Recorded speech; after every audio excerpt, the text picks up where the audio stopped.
verse 5.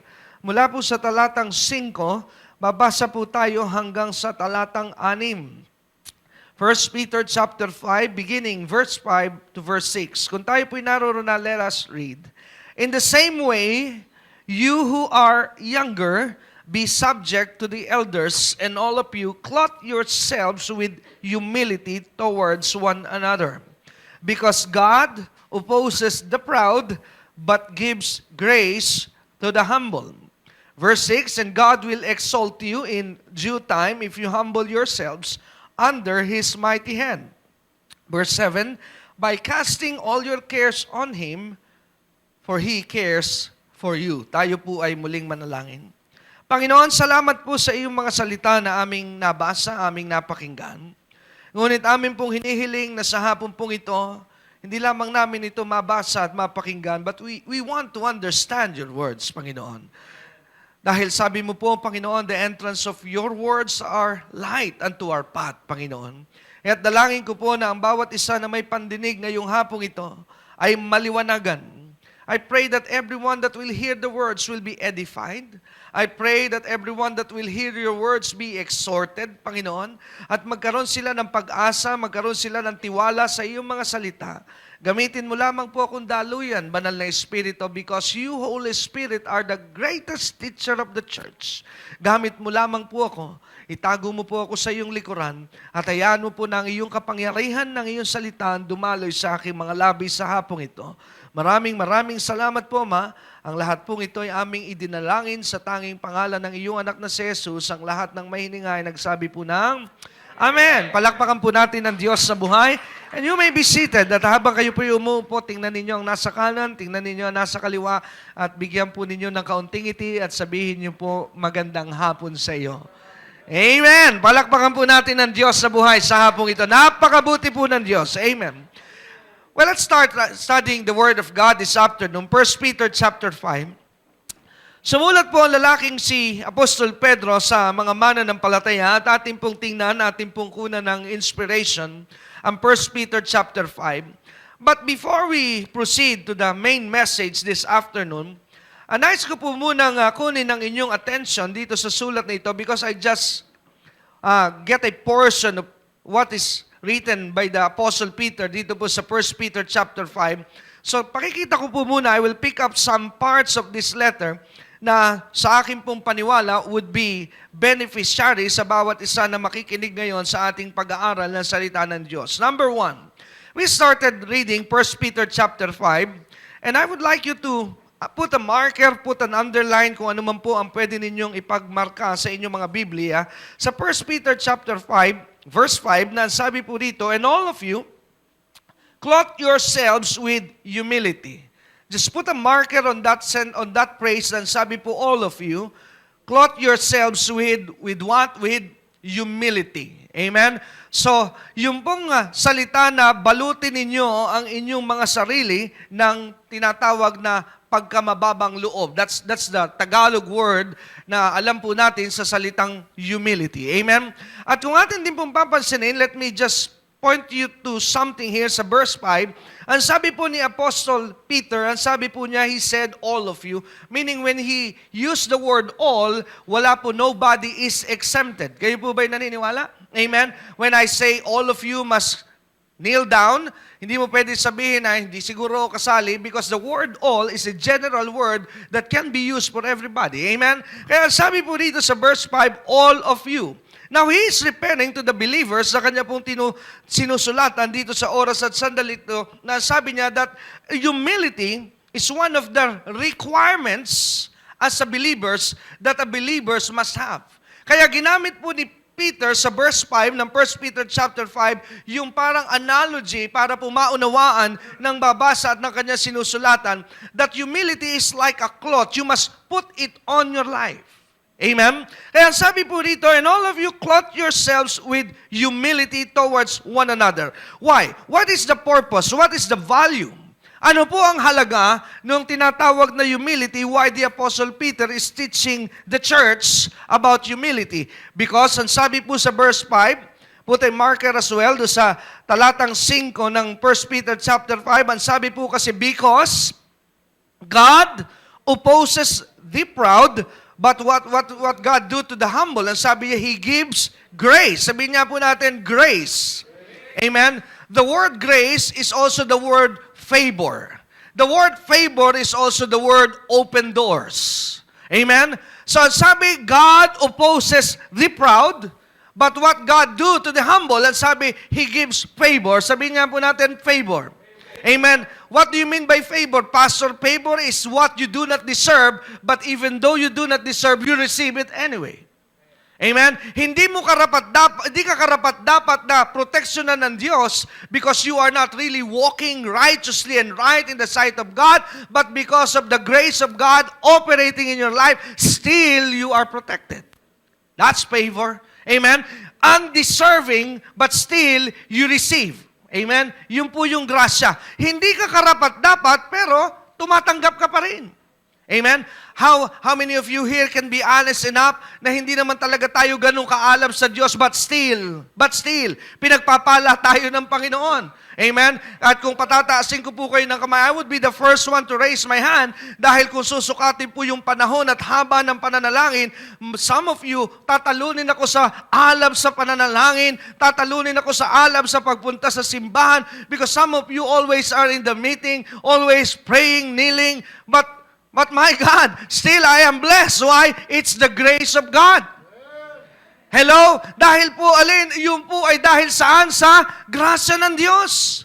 Amen? Meaning, it's not by your works, hindi po dahil sa iyong gawa, kundi dahil sa habag ng Diyos na kumikilos sa iyong buhay. Amen? But ang sabi po rito, grace, in order for us to receive, it will involve humility, right? Amen? Dahil ang sabi po rito, God opposes the proud, but grace is given to the humble. So, how can you access the undeserved favor of God is none other than through humility. Amen? Paano po natin ma-access ang grasya ng Diyos? Wala pong iba kundi sa pamamagitan ng humility. There's a mixture and there's a mix-up of the word humility and meekness. Pero pagka kinuha mo po yung dalawang salita sa dictionary, they have different meaning. Humility and meekness are not the same. And sometimes meekness are misunderstood as weakness. Amen? Kaya mamaya po sa ating pag-aaral ngayong hapong ito, by the grace of God, I will help you through the power of the Holy Spirit to understand, para maunawaan kung ano po ba ang totoong ibig sabihin ng Biblia when God teaches us about humility. Because I believe the subject of humility in the body of Christ was a subject not really clear to majority of the believers.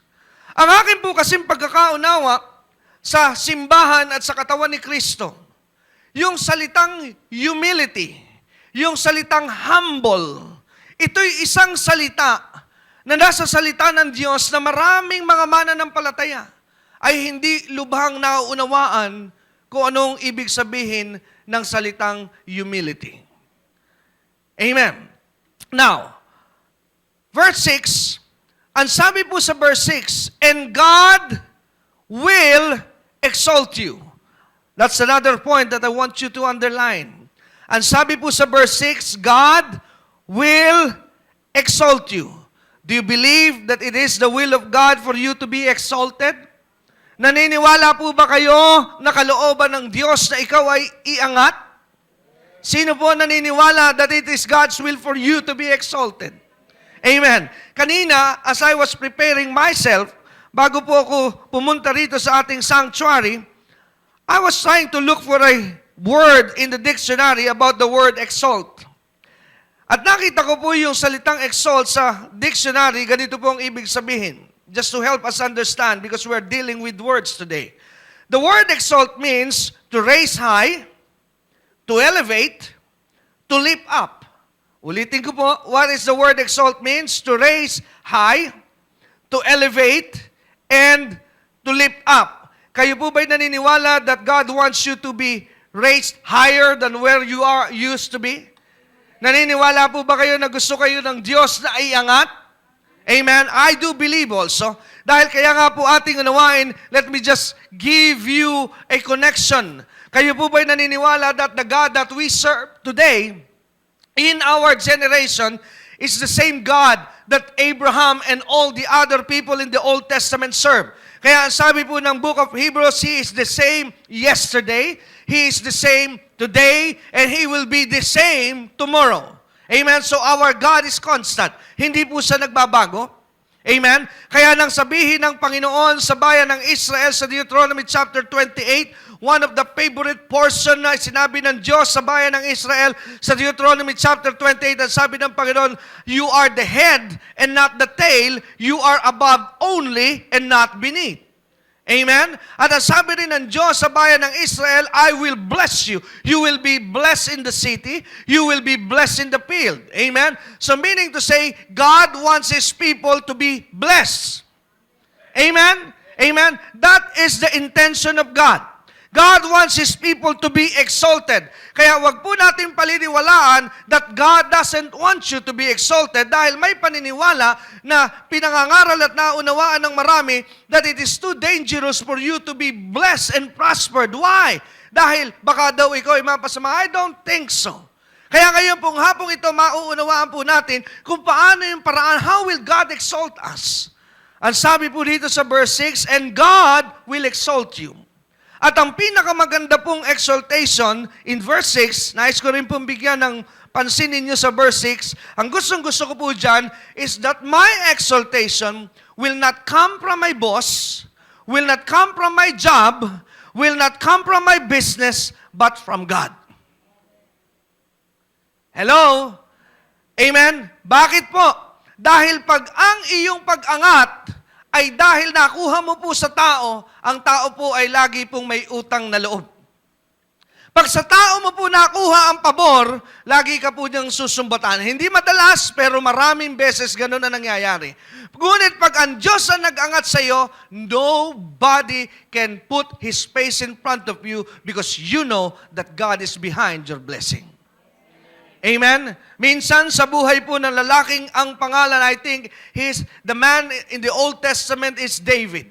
If I'm correct, si David isang araw, nung siya po ay hari na. Hari na po si David. At nung hari na po si David, dahil may mga kaharian na kalapit si David sa kanyang kaharian, and David was well respected during his generation because the kingdoms around David knew what God is doing in the lives of David. Amen? Huwag po natin kalilimutan that the reason for prosperity is not for status. Hindi po para lamang tayo ay magkaroon ng magandang katayuan sa harapan ng tao. Kaya po marami sa mga mananampalataya, hindi nila maranasan yung blessing because they have this wrong idea in their mind why God wants to bless you. Ang dahilan kung bakit gusto tayo ng Diyos na parangalan at ang dahilan kung bakit gusto tayo ng Diyos na pagpalain, do you know what is the reason? For His name to be exalted. Amen? Kaya ang sabi ng Diyos sa bayan ng Israel, I think in Deuteronomy chapter 7, ang sabi ng Diyos sa Israel, huwag ninyong iisipin na kaya kayo pinagpapala ko dahil you are a special nation, you are a special people. Ang sabi ng Diyos sa kanila, no, you are not a special nation, you are not a special people. But the reason why I am blessing you, ang sabi ng Diyos sa bayan ng Israel, so that the people that knew you will know that the God that you serve is a good God. Bakit tayo gusto ng Diyos na pagpalain? Para makita ng mga taong hindi kumikilala sa buhay na Diyos, na ang Diyos na pinaglilingkuran mo'y mabuti. Hello? That's the reason for prosperity. Amen? Kaya sabi po rito, and God will exalt you. Who will exalt you? God. Kaya sabi po doon sa panahon ni David, David was respected. Not because he is a good king, but in the natural, he is a good king. Pero ang totoo, kaya po nagtatagumpay si David, not because he has so much talent and skill, but because God is fighting his battles. Amen? So David was now respected doon sa community ng mga kaharian ng kanyang panahon. At sabi ng isang hari, I'm giving you these timbers, itong mga kayamanang ito, itong mga mga ari-arian na ito. At ang sabi nung hari, I just forgot the name of that king, ang sabi nung hari, para maialay mo sa iyong Diyos. But David refused. Ang sabi ni David, hindi ko yan matatanggap. Hindi ko yan matatanggap ng libre dahil kailanman ayoko na maghandog sa Diyos nang hindi ko pinaghirapan. Saan ang gagaling ang prinsipyo ni David kung bakit hindi niya tinanggap yung libre? I know where he is coming from. Ayaw po niyang magkaroon ng bahagi ang tao na sabihin ang tao sa kanyang sarili that I have made you to be rich. No. Kaya nga po, ito rin yung prinsipyo na naranasan ni Abraham na nung siya po'y nasa isang lugar sa lumang tipan. Ang sabi ni Abraham, hindi ko yan matatanggap dahil baka sabihin mo na ikaw ang nagpayaman kay Abraham. Abraham refuses the offer of the world because he understand na kung siya'y magiging maunlad, it will be not like the world system, but it will be God's system.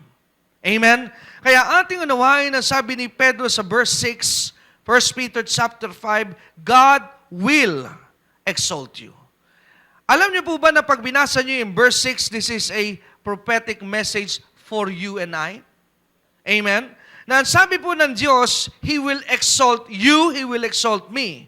But the key word here, ang sabi pa po na kailangan natin pansinin sa talatang 6 ng unang Pedro kapitulo 5, ang sabi po sa talatang 6, verse 6, 1 Peter chapter 5, and God will exalt you, and He said, in due time. The word due time is so important because this will be a good hint para maunawaan mo po yung pag-aangat sa iyo ng Diyos. Your exaltation will not be dependent on your timing, but it will be dependent on God's time. Hello? Ang iyong pag-angat, ang iyong pag-unlad, ay nakadepende saan? Sa panahon ng Diyos. You know, the word time is a very powerful word. Kaya nga po, kung papansinin ninyo yung salita sa atin pong mundo, ano yung sabi ng salita? Time is gold. Amen? And time is always important in everything you do. Kung ikaw po ay sumasayaw, time is so important. Dahil kahit po ikaw ay may talent, marunong ka sumayaw, pero just use your imagination. Imagine a person who is skilled and talent in dancing, but he is out of timing. Maganda po bang panoorin ang sumasayaw na wala sa timing? Sa mas mababaw na salita, wala sa tempo. Well, if you are a musician, kung ikaw po yung musikero, well, you have a skill, you have a talent. Pero pag sumabay ka sa banda at wala ka sa timing, ano po ang nangyayari doon sa iyong banda? Ikaw ba ay nakatutulong? I don't think so. You cannot be of help doon sa iyong banda, but you are more of a distraction. Bakit ka po distraction doon sa iyong banda? Because you are out of time. So timing is always so important. Amen? At kung atin din pong uunawain at ating papansanin, the Bible is very clear that timing is being valued by God. Go to the book of Ecclesiastes. Samahan niyo po ako sa lumang tipan. So, just put a bookmark sa 1 Peter chapter 5 because I will be back there, but go first to the book of Ecclesiastes sa Old Testament. Punta po kayo sa aklat ng Mangangaral. If you are using a Tagalog version of your Bible, puntahan niyo po ang aklat ng Mangangaral and go to chapter 8. Go to chapter 8.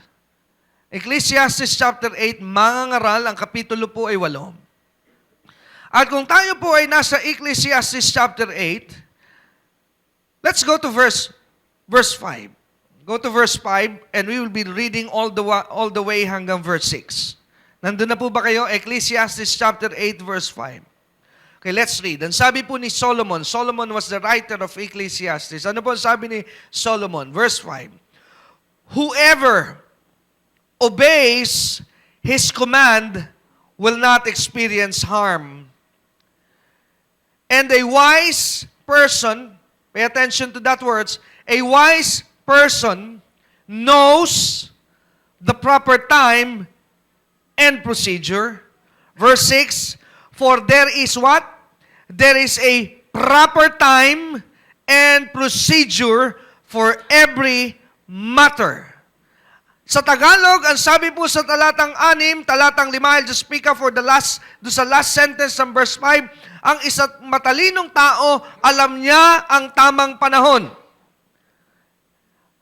Verse 6, ang sabi po ng talatang 6, sapagkat ang lahat ng bagay ay may takdang panahon. Do you know that everything has its time? Amen?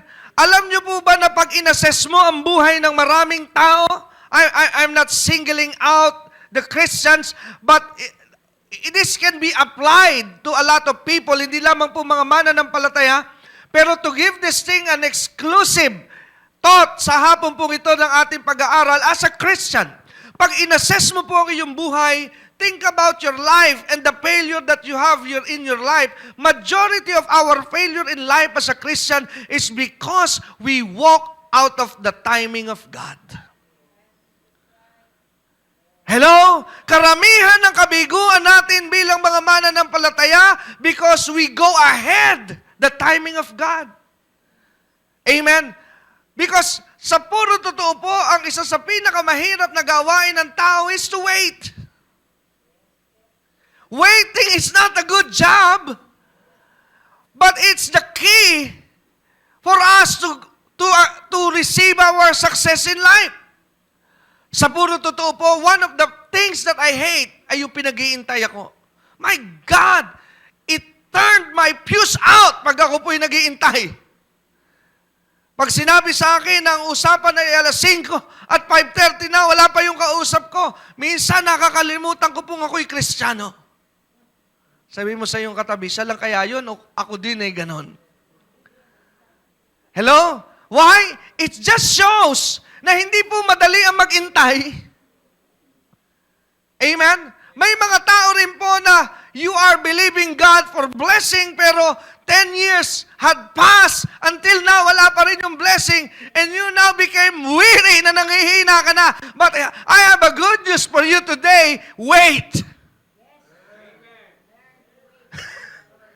Sabihin mo sa iyong katabi, yun ang kailangan kong marinig. Wait! Amen? Bakit? Dahil ang sabi po ng 1 Peter, don't go there yet, we're still in Ecclesiastes, but let me draw your attention back sa sinabi ni Pedro, God will exalt you in His due time. Amen? So ang susi po is, there is a timing of God that must be followed. So, kung hindi pa dumarating yung iyong biyaya at pagpapala, it doesn't mean na nakalimutan ka na ng Diyos, but He's just waiting for His time.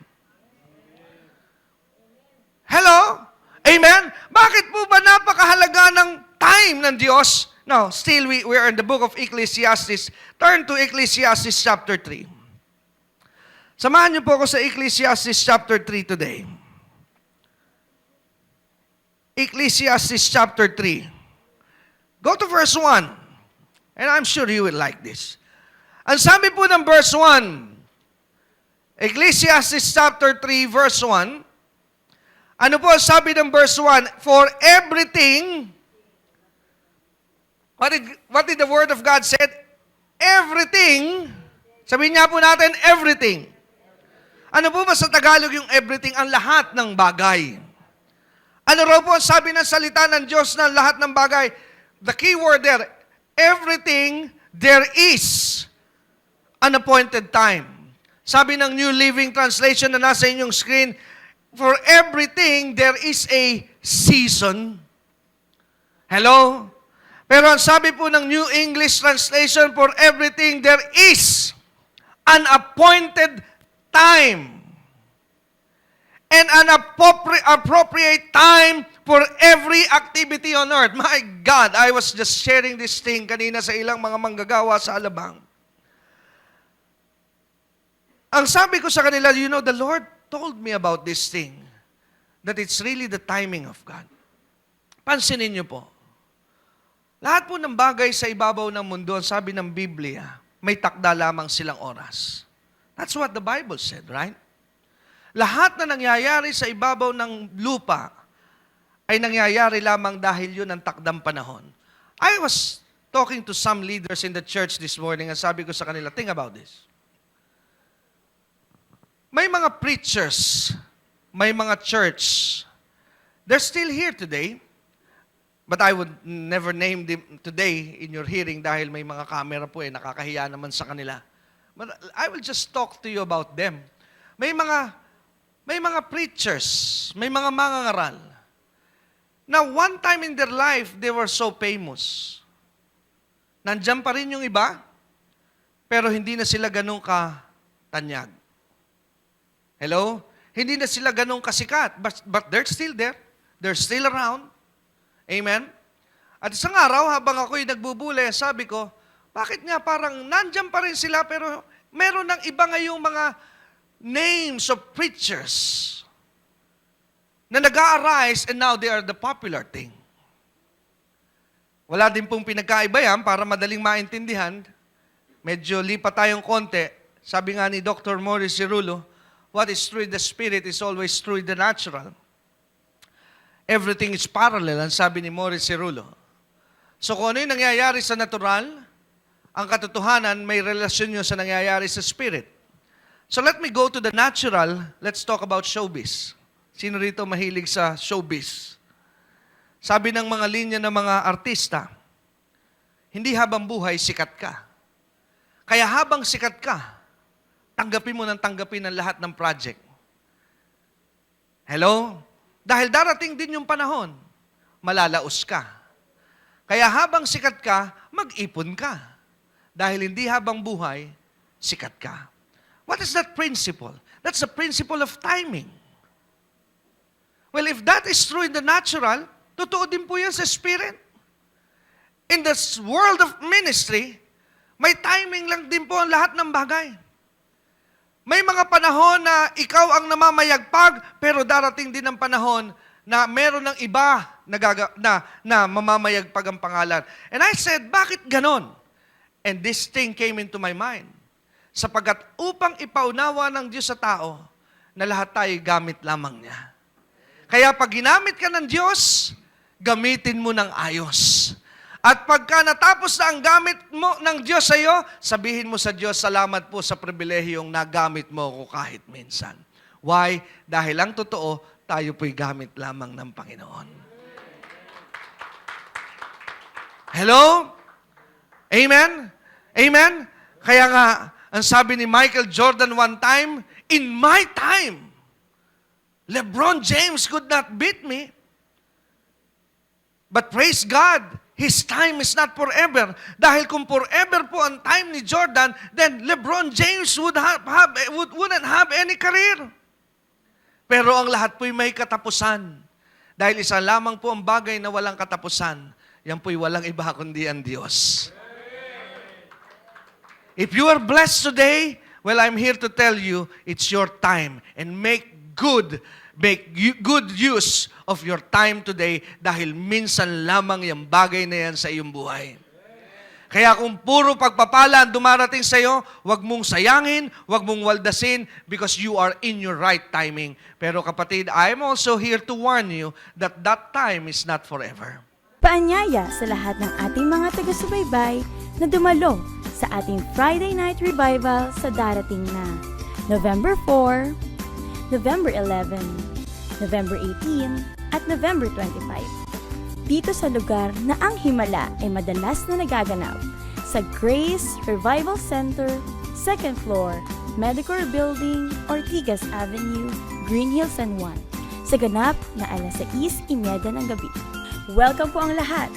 Para sa detalye, tumawag sa 723-8752 o bisitahin ang ating website sa www.gregdurante.com.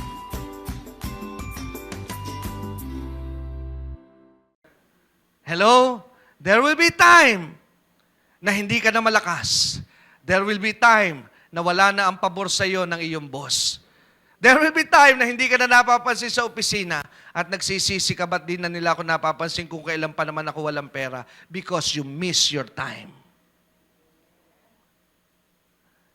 Amen? Kaya pagka sikat ka pa ngayon, mabango ka pa ngayon, jab-jabin mo.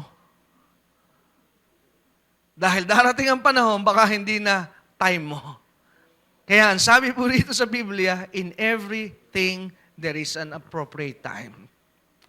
And you know, the best time of all, ang pinakamaganda pong oras, go now, still in Ecclesiastes chapter 3. Nandun pa rin po ba tayo? Ecclesiastes chapter 3. Oh my God.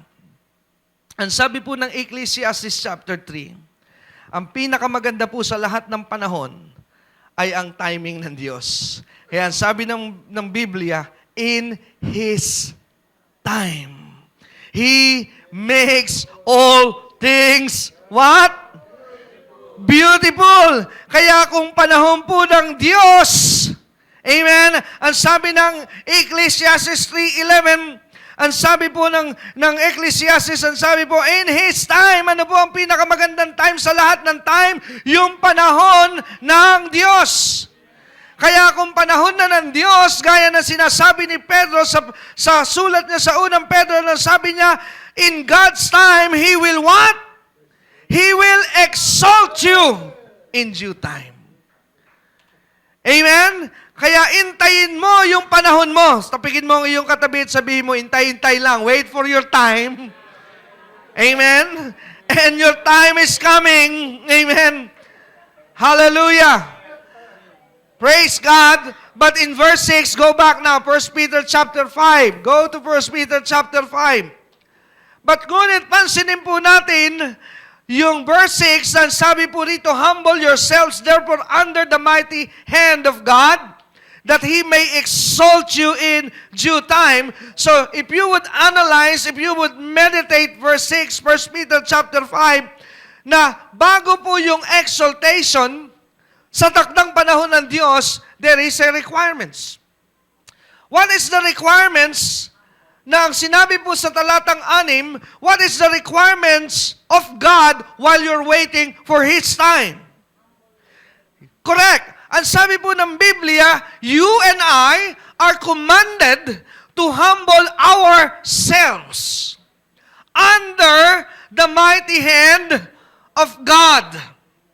Amen? So ano po ang requirements para po maranasan natin yung exaltation while we are waiting for the right time from God sa ating pag-aangat? The requirements, ang sabi ng verse 6, is to humble ourselves. Now, let's go now dito po sa talatang 6, dahil ang sabi ko po sa inyo kanina as we start this message today, the word humility is a word na hindi masyadong naunawaan ng katawan ni Kristo. Because when we hear the word humility, we are thinking of different meaning. Well, if I am to ask you, some people, if you ask them, what is humility? How can a person be declared humble? Well, ganito ang humble, pastor. Na pagpupunta ka sa church, ikaw ay may kaya, ikaw ay may pera, pero wag mo isusuot ang mamahaling damit. Isuot mo yung pinakaluma at pinakamahinang klase. At pagpupunta ka rin sa church, kahit ikaw po ay may kaya, huwag mo ipakikita na ikaw ay may mga gagarang relo, may mga gagarang alahas, sasakyan, damit. Why? Because you must be always humble. You know, yung pong bagay na yon, ang totoo po, hindi po humble ang tawag doon. Ang tawag po doon, hambog. Amen? Minsan, nasabi ko sa aking may bahay, you know, the Lord rebuked me on this. Sabi ko sa aking may bahay, wag mong dadalhin yung mga bag mo na may mga tatak. Kakahiya naman sa mga miyembro. Hello? Sasabihin nila, sila'y walang makain tapos ikaw may bag kang ganyan. Dali mo yung bulok. Why? You must be humble at all times. Pero until I reach this point, that's not humility. Hambog po ang tawag doon. Bakit mo ikahihiya na pinagpapala ka ng Diyos? Come on, people of God. Amen? Bakit mo itatago ang pinagpapala ka ng Diyos? Hindi mo na kinukuha sa tao yan. God is blessing you. Why don't you show it up to the world that your God is a good God? He can take care of you. Hello? Amen? Ang problema po sa mundong ito, pinalalabas ng simbahan na ang Diyos nila ay hindi marunong mangalaga. You know, our God is a good God. He can take care of His people, and the way our God take care of His people is very good. Amen? Mabuti po ang ating Diyos. Amen? Kaya kung may gamit ka rin lang, show it up. Pero wag mo lamang kalilimutan na lagi ipagmalaki. Brother, sister, ang ganda na naman ang kasuotan mo. Well, I'm a child of God. Hello? Amen? Anak ako kasi ng Diyos, and my God is a King. Amen? Kaya ang sabi po rito, kung ating uunawain at ating papansinin, God wants us to be exalted. But humility is the key word for our exaltation. Isn't it true? Kaya kailangan po magkaroon tayo ng revelation, what is the meaning of humility? Dahil kung itong susi for my exaltation, I need to know. Hello? Yung humility ba ay yung hindi ko ipakita na pagka may talent ka naman, naghahanap si pastor ng sino ang pwedeng umawit. You know you can sing, pero ayaw mo dahil humble ako eh. Hello? Sila na lang kasi pinagbibigyan ko. You're not humble. Hello? You have a talent and you don't want to share it. Hello? Binigyan ka ng Diyos ng talento, pero ayaw mong gamitin. That's not humility. Actually, pagka sinukat mo pa nga po yun eh, that's pride. Binigyan ka ng Diyos ng talento, ayaw mong paggamit sa Kanya.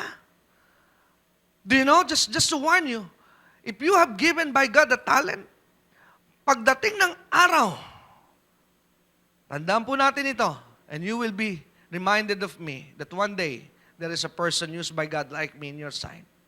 Kayo ba'y naniniwala na lahat tayo mamamatay? I always used to joke this in Alabang. Use this joke in Alabang. Turn to your neighbor, tingnan mo ang iyong katabi. At sabihin mo sa kanya, alam mo, mamamatay ka rin. Pero yung po mga takot sa kamatayan, uy, wag mo naman sabihin, knock on wood. Come on.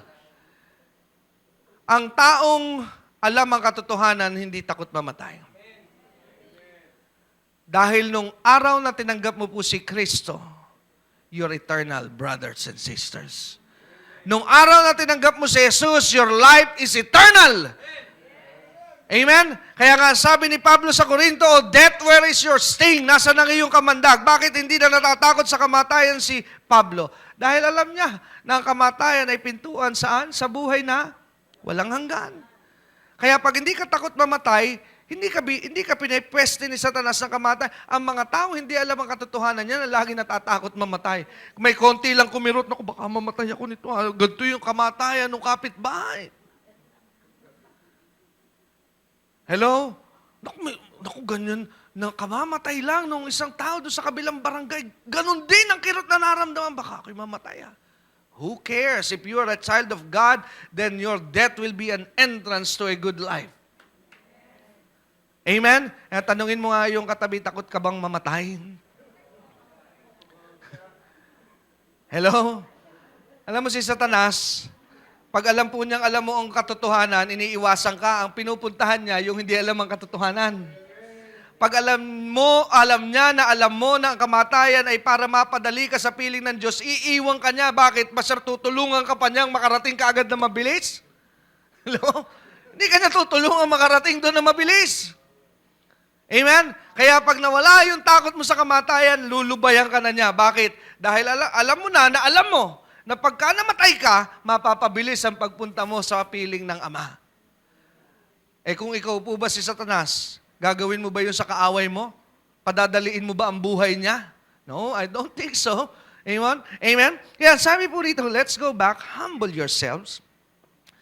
Humble yourselves therefore under the mighty hand of God. Verse 6, that He may exalt you in due time. So ano po ba ang ibig sabihin talaga ng humility? Ano po ba yung tinutukoy na ito ni Pedro? Para po ito'y maunawaan natin, hindi naman po tayo iniwan ni Pedro na nakabitin. He gave us the explanation of what humility is. You go to verse 7. Paano raw po ang pagiging mapagpakumbaba? Let's read verse 6 and 7. Basahin po natin ng tuloy-tuloy. We will not stop in verse 6, but we will read through verse 7. Kaya hindi minsan nakikita po ang katotohanan kung minsan nagiging sagabal po yung talata. But read it through. Let's read verse 6. Humble yourselves, therefore, under the mighty hand of God, that He may exalt you in due time. Verse 7, by casting. How is humility being displayed? Sabi po ni Pedro, by casting. By casting what? Bawat sulat po sa Bagong Tipan, remember this, one of the key in interpreting the Bible, nakatutulong din po sa isang nagbabasa ng Biblia pag meron siyang background kung sino po yung sumulat. Like for example, if you are reading the writings of Paul, most of the terms na ginagamit ni Pablo sa Corinthians, sa Galatians, Ephesians, litaw na litaw po yung tinatawag na background ni Pablo that he is a military man. For example, in Ephesians chapter 6, he said, put on the whole armor of God. Saan nanggagaling ang mga konsepto ni Pablo sa kanyang karir bilang isang militar? Kaya madalas ang tinutukoy ni Pablong example illustration ay gera labanan. Why? You would understand that this man was a soldier. But if you are to read the writings of Peter, it will be helpful to us to understand that Peter is a fisherman. Si Pedro po ay isang mangingisda bago po niya nakilala ang Panginoong Hesus. Kaya the word casting is a fisherman's term. Dahil sa pananaw ni Pedro, you cannot catch fish unless you cast all the nets. Hindi ka makakahuli ng isda if you would only cast half of your nets. Wala pong mga mangingisda na nagnanasa na manghuli ng isda na hindi niya ilalagay lahat ng lambat. Dahil nakasalalay po ang iyong huli as a fisherman, kung ang lahat ng lambat ay ilalagay mo sa tubig so that you will catch fish. Wala pong mangingisda na may dalang lambat na nilagay lamang ay dulo, kalahati lang. Kaya ang sabi ni Pedro rito, he's coming from that point of view. That if you want to catch the blessings of God, not just half of it, but the fullness of the blessings of God, you must cast it all. Ano yung iyong ihahagis? Ano yung iyong ibabato? Sabi po ni Pedro, your cares. Ang lahat ng iyong alalahanin, ang lahat ng iyong mga kabalisahan, ano po ang sabi ni Pedro? Ipasa mo sa Diyos.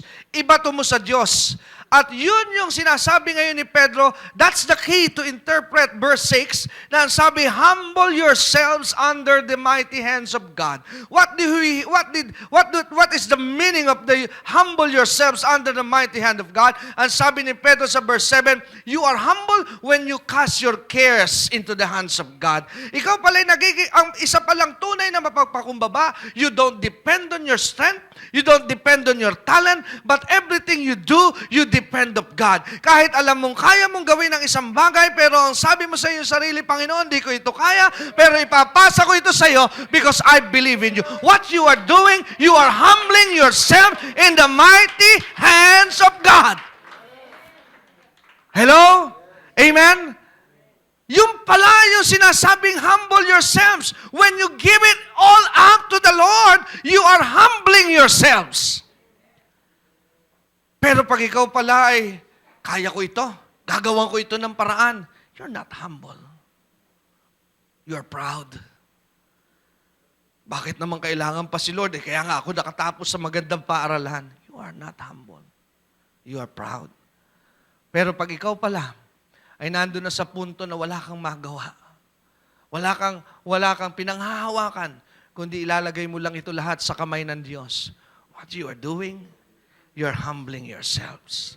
At pag nandun ka na sa ganung point, what is the promise? God will exalt you. Alam niyo po itong bagay na ito, I'm coming to an end. Just give me 3 more minutes and we're done. I received this study Saturday night 2 weeks ago. I think that's 2 weeks ago. At tuwan-tuwa po ako, I was so inspired nung makita ko po itong 1 Peter chapter 5. And kaagad-agad, the next day, it was Sunday, I shared it. Shared ko po ito sa congregation. 2 churches that I've been through that day, I shared it to that 2 church na aking pong pinuntahan. I was so excited. I found this truth out that this is what humility is. Pag ipinasa mo na ang lahat-lahat sa Diyos. Sabi po ng Biblia, to whom much is given, much is what? What is required. And another thing that I learned, that the devil is not interested in you, but he is always interested in the seed that is sown in your life. So kung meron mang interes ang diablo sa iyo at sa akin, hindi siya interesado sa iyo. Bakit? Tanungin mo ang iyong sarili, bakit ka naman pag-iinteresan ng diablo? Pampasikip ka lang po sa impyerno. Tingnan mo ang iyong katabi para magising ng kaunti. Bakit ka naman pag-aaksaya ng panahon ng diablo? Sa dami na ng kampon niya, bakit ka pag-aaksayan? The thing is, the devil is not interested in you, but the seed that was planted in you. Think about this. When you keep on hearing messages like word of faith, ang tendency, pag uwi mo po, your faith is being challenged. Pag nakinig ka na nakinig sa message about prosperity, di bless na bless ka. Wow, praise God, I'm blessed. Gusto pala ng Diyos. Pag uwi mo, sabihin ng diablo, huy, wala kang pamasahe, baka nakakalimutan mo. Ano? Kala ko ba prosperity yung narinig ko kanina? Why? He's not attacking you, but he's attacking the seed that you receive. Makinig ka na makinig sa, let's say like, let me just name the ministry. Keep on hearing Benny Hinn's ministry. What is Benny Hinn's ministry all about? It's about healing. But most of the time when you keep on hearing a healing message, all of a sudden biglang may masakit sa'yo. Why? Why? Because the devil, amen, is trying to destroy the seed in you. Bakit siya interesado doon sa binhi?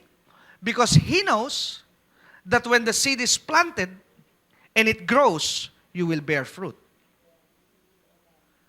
Kaya nga, paano mo naintindihan yon? It's in the parable of the sower. Alin po ba ang sinisira? Isn't it true that in the parable of the sower na itinuro ni Jesus, that the subject there is the seed? Hello? Amen? Kaya, the more you hear the word of God, the more the devil is challenging what you're hearing. How will he challenge what you hear? By giving you a natural experience na hindi totoo yung napakinggan mo. Oh, don't you believe that? Hindi totoo na gusto ng Diyos sa pagpalain ka. Look at you, you don't have a job. Hello? Tingnan, wala kang trabaho? Maniniwala ka ba doon sa nabasa mo, God will bless you? So ano ang pinaglalabanan dito? It's not about you, but it's about the Word of God in you. So ano po ang trabaho natin as believer? We have to defend the seed. Amen? Kailangan po nating ipaglaban yung binhi that we choose to believe in the seed more than the situation. Amen? Kaya nung marinig ko po ito, kinaumagahan po ng Lunes, I cannot forget the date, September 30. September 30 po yung araw na yon. Cannot forget the date. September 30, early in the morning, around 8 o'clock, umattend po ako na isang gawain ng mga pastor sa Muntinlupa. Ang saya-saya ko dahil first time ko maka-experience ng ganong karanasan sa isang meeting ng mga pastor ng iba't ibang simbahan. Tumatawag ang aking may bahay, ang sabi niya, pagka hindi ka na mahalaga dyan sa meeting na yan, umuwi ka naman maaga, huwag ka na magtagal. So sabi ko, sige, uwi ako kaagad. So nagmamadali po ako. Ang sabi niya kasi, wala nang pagkain at babaunin ng mga bata. It was Monday. Kailangan nating mag-grocery dahil wala silang kakainin. Ipagmaneho mo ako, nahihirapan ako kasing magmaneho. So nagmamadali po ako. Alam niyo, pag uwi ko po, sabi ko, bilisan natin. Kasi kailangan kong umalis ulit ng 6:00 because I have a teaching obligation sa isang church sa Las Piñas. So, 2 o'clock, kailangan na kitang kunin. Kailangan pagdaan ko dyan, bihis ka na ha, bubusin na lang ako. Okay, nangyari po yun. Eksakto pagdating ko, sakay ang akin po may bahay. I was so excited na tinikwento ko sa kanya, talagang may joy, may napakataas. Kinikwento ko yung aking karanasan. Habang kami po nagmamaneho, I was full of enthusiasm and motivation. Bigla sabi ng asawa ko, alam mo ba kung anong araw ngayon? Ang sabi ko, bilis ng araw eh. September 30 na, biruin mo bukas October na. Oo. Alam mo bang may bayarin ka ngayon? Ngayon ang due date? Hala, parang hindi po ako makaandar. Hello? Amen? Anong ibig mo sabihin? Sabi niya, due date ngayon ng bayarin. Sabi ko, kailan? Ngayong araw na ito? Oo, ngayon mismo. Magkano? 26,000. Purihin ng Diyos, para lalong bumagal po yung sasakyan. And sabi ko sa kanya, magkano? May pambayad ba tayo? 2:00 na po ng hapon. Ayun, sabi na may bahay ko, wala. Baka naman may naiitabi ka. Wala. Tapos sabi ko, sa isip-isip ko, alam naman pala ito, may bayarin, nagyaya pa mag-grocery. Hello? Amen? Now, ang sabi ko sa kanya, di ba Sunday kahapon? Sabi niya, as a preacher, di naman po ito may kakaila sa inyo. Ang isa sa kinabubuhay ng mga mangangaral is the support of the people. Sabi ko sa kanya, I'm invited in one of the church sa Las Piñas kahapon. Blines tayo doon ng simbahan. Sabi ko gano'n sa kanya, hindi naman maliit din na pera. Di ba maganda-ganda rin yung offering nila sa atin kahapon? Sabi niya, magkano yun para makatulong doon sa bayarin? Pero alam ko po, kulang din. Ano sabi ng misis ko, di ba nag-challenge ka noong Sunday? Sabi mo, give an offering to God that you have never done before. Inihulog ko lahat sa isip-isip. Ba't ka naman naniwala sa akin? Hello? Sa isip-isip ko lang, ba't naman pinaniwalaan mo ko? Hindi naman para sa iyo yun. Inihulog mo lahat. Hello? Sa isip-isip ko, ba't naman pinaniwalaan mo ko? Tao lang din po kasi kami. Hello? This is reality TV. Amen? Ang sabi ko, ba't naman inihulog lahat? Sabi mo, di ba? Give the best that you have never done before. Nilagay ko lahat. May bayarin pala ng Lunes. Sana'y nakadagdag kahit kulang. That the Lord remind me dahil talagang I lose my peace, my God. Pag meron ka pong problema, one of the things that the Satan is attacking you, number 1 is your joy, number 2 is your peace. Because he knows if you lost your peace and you lost your joy, everything will be messed up. Kaya nga, sabi ng Biblia, the joy of the Lord will be your strength. Don't base your joy upon situation. Dahil pag ang iyong kaligayahan ay nasa sitwasyon, sometimes nanineglect mo na ang asawa mo katabi mo, ang anak mo kasama mo. Why? Because you are so much consumed on your situation. But hey, your God is a good God. Let God be the source of your joy, not the situation that is happening around you. Hello? Amen? So, alam niyo po, habang nandun ako sa pagkatuliro, oh my God, parang hindi ako makarating doon sa grocery. Ano po? And that was 2:30 in the afternoon. Tumagal po yung aming paglalakbay. And the Holy Spirit quickly speak to my heart and He said, what did you preach yesterday? I said, Lord, 1 Peter chapter 5. Then practice it. Amen? So I go, what is 1 Peter chapter 5 again, Lord? Cast your cares. Oh my God. Ang aga naman ng exam, Lord. Kahapon mula ibinigay, test na kaagad. Hindi ba pwede sa 1 linggo muna? Hello? Amen? Kahapon mula itinuro, exam na. Amen? At ang sabi ng Banal na Espiritu, then cast your cares. At ang sabi ko, okay, Lord. Total, 2:30 na rin po. Sabi ng misis ko, wala naman siya talagang pera. Kahit po kami magsayaw pareha rito, wala lalabas sa pera. Hello? And the devil tried to talk me out. Monday ngayon. Sunday ka pa makakakita ng miyembro. You're out of the game. Hello? Amen? Kung ano, saan pala ako kukuha ng ibabayad din? Wala. Well, cast your care. Sasabi ko, Panginoon, I will practice what you said, cast your cares. Panginoon, meron po akong bayarin. Sa'yo nagmumula ang lahat ng babayaran. Pero Panginoon, pag na-penalty naman po ito, sa'yo rin naman ako hihingi ng penalty. Okay lang. Amen? So, pinabayaan ko na po ito. Isang bagay din na natutunan ko. Pag sabi po kasi ni Pedro, cast all. He did not said cast some of your cares. When he said cast all your cares, ibig sabihin lahat dapat ipasa mo.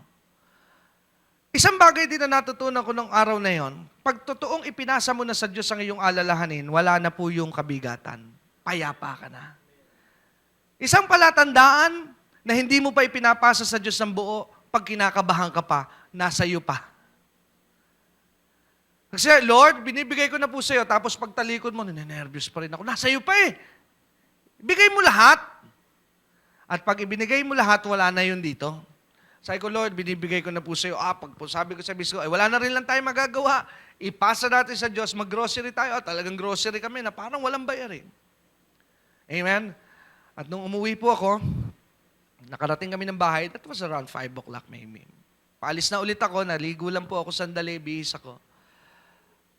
Hindi ko po namalayan, yung misis ko po pala, she get her computer. Nag-check po siya ng kanyang computer. Ang sabi niya sa akin, dahil there is a culture na ipinasa sa amin ng aming magulang, na hindi kami aalis ng bahay, na hindi kami nagpapanalanginan. Sabi ko, pray mo na ako, aalis na ako. Sabi niya, magkano nga ba yung ating bayarin ngayong araw na ito? Remember this, it's already 5 o'clock in the afternoon, almost 6. Ang sabi niya, sabi ko sa kanya, it's 26,000. Ang sabi niya, etong ATM, sabi ko, ba't mo bibigyan ng ATM? Wala naman laman. Sabi niya, etong ATM, kunin mo yung 26,000, somebody deposited to your account. And my God, iba na po yung pagmamaneho ko papunta doon sa bayarin. Ano po, matuloy na. Why? Because I remember the word of God. When you cast your care, He will exalt you. Hello? He will exalt you. Amen? Pero paano po ang testing? Cast your cares to God. And when you're casting your care, what you're doing is not just casting, you are humbling yourself.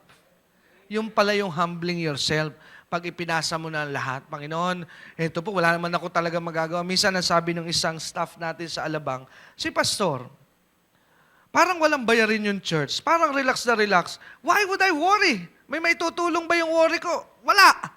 Mag-alala man ako kung wala man ako ibabayad, walang saysay. Bakit ko hahayaan na ang diablo agawin yung kaligayahan ko?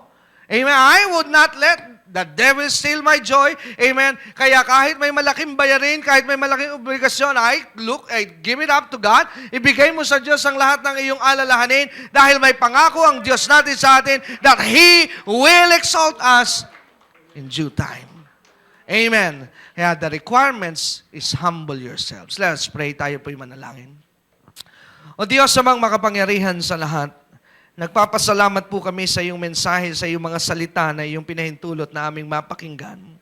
Panginoon, tinuruan mo kami ng iyong susi kung paano namin mararanasan ang iyong kabutihan at kapangyarihan. You are a great God, Panginoon. Lahat po kami may mga pagsubok na pinagdaraanan, ngunit iisa lamang po ang solusyon ng lahat ng ito. Anumang mukha ng pagsubok, the solution is always the same.